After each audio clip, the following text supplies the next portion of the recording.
It's with great pleasure that I introduce all of you to the Vice President of the United States of America, Vice President Biden. Thank you, Mr. Mayor.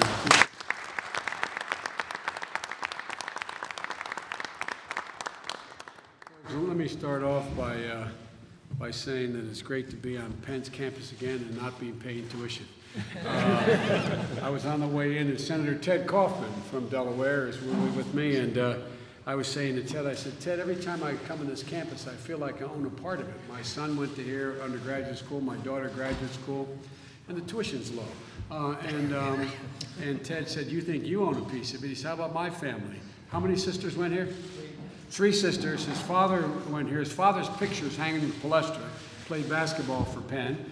There's a bench out here on the walkway with his mom and dad's name on it. He said, you think you own a piece of it? And he went to graduate school here. So I'm delighted to be back at Penn, and I want to thank Amy. You got a great president here at the university as well, who's engaged about everything that's good. Yes. And they're engaged with you, I know, Absolutely. a lot. Look, It's good to almost be home, but I have the Superintendent of Delaware State Police and the Chief of the Wilmington Police Department, the Chief of Newcastle County Department, and so I feel right at home. It's great to see all of you guys. Look, it's not just my hometown of Wilmington, my home state, but in Philadelphia, but Camden, Allentown, many other police departments represented, you all represent. And I know, because I've been going around the country, what an incredible squeeze there is on all of your departments right now, Mr. Mayor. This god-awful recession has put such a crimp on local budgets and state and local budgets that you've really been taking a hit. I was up in Flint, Michigan last week. Their police department's cut more than in half. Their murder rate close to tripled. The number of rapes have quadrupled. There's a price to pay. There's a price to pay for the loss of law enforcement officers. And I've been working with you guys for my entire career and your predecessors. And the one thing we know for sure is there's only a few things we know for absolutely sure about crime. If there are 3 cops on 4 corners, the crime will be committed with the cops not. And the older you get, violent crime goes down because it's harder to jump that chain link fence. And they're about the only 2 things we know for absolutely, positively certain. And Gil, who was a former chief of police himself, and was kind enough to answer my request, the president's request to come back to Washington. We know how bad this is. When we came into office, before we lowered our hand that January 20th day, with a couple million people watching on the mall, we had already lost 3.5 million jobs. And we later learned, we didn't know at the time, that the economy in the quarter before had shrunk a historic 9%. 9%. And the squeeze was on. And the U.S. economy lost $16 trillion. $16 trillion.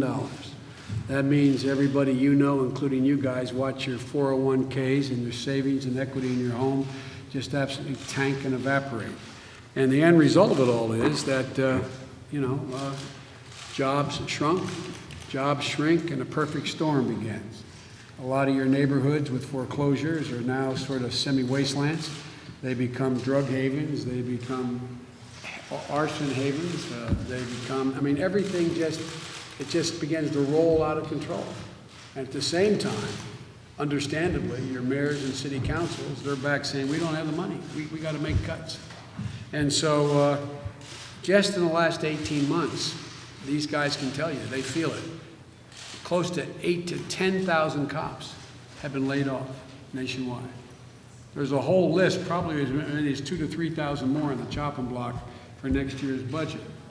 There are 30,000 vacancies in law enforcement departments all across this country. 30,000 badges not being worn by someone. They're sitting somewhere in a drawer.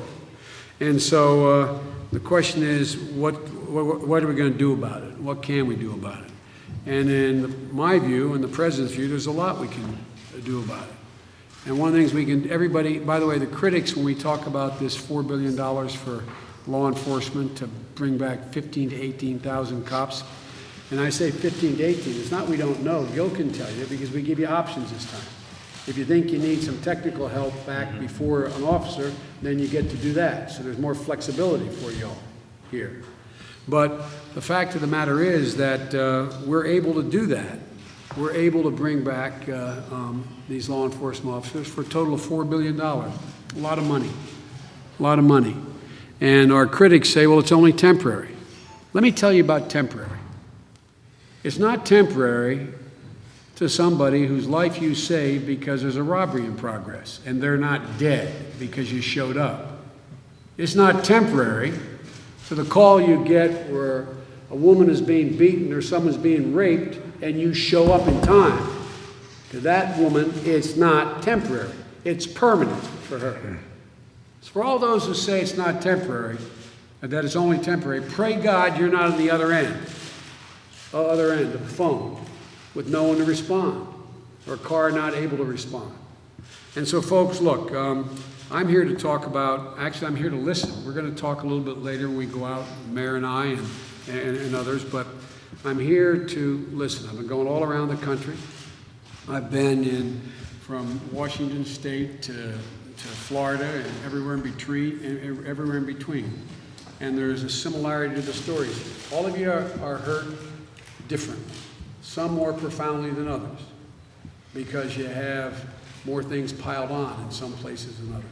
So, but I'm here to listen, and I'm told that we're going to ask the press to leave so these guys can be totally candid with me, and then we're going to come out, and I'm prepared to talk about what we talk about in here, because this is a crisis. It's able to be averted. This is not something we have to accept. It's not rocket science. Putting these folks back on the beat makes everybody safer, and we can do it, we can afford it, and there's a way to do it. But I'm here to listen, and I'll be happy to talk to you all when we get finished our discussion in here. So I want to thank the press for being here, and I'll come out in a minute. Okay? Thank you. Thank you.